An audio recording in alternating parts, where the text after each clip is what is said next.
Longue journée pour Bernard Larosé qui a dû commencer à faire sa pâte à partir de 4 heures du matin.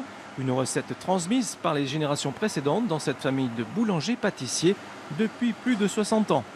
De l'eau, du beurre, du sel, de la farine, du rhum, des œufs et un parfum.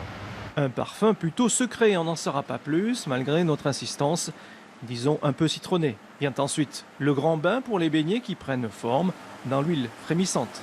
Il faut laisser le temps et les remuer souvent. Voilà, ils s'éclatent au fur et à mesure. Une fois dorés à souhait, pas une minute à perdre dans cette journée si particulière de Mardi Gras.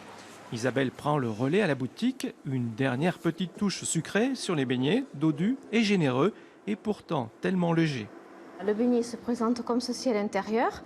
Voilà, c'est quelque chose qui est très aéré, qui est cuit dans l'huile mais qui n'est pas gras. Voilà, donc ça se présente comme ça, il n'y a rien dedans. C'est un style de pâte à choux à l'intérieur.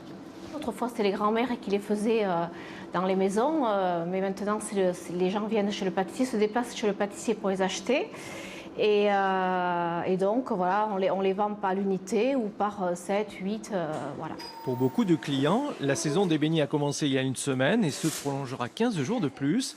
Mais en ce jour de carnaval, c'est le grand rush. Ce sont des souvenirs avec les grands-parents, avec les parents. Donc on essaie de transmettre ces souvenirs-là à la famille. Dans cette partie de Gascogne, on appelle les beignets de carnaval les caussettes. Chez Larosé, on en vendra environ 300, 3 fois plus que les autres jours.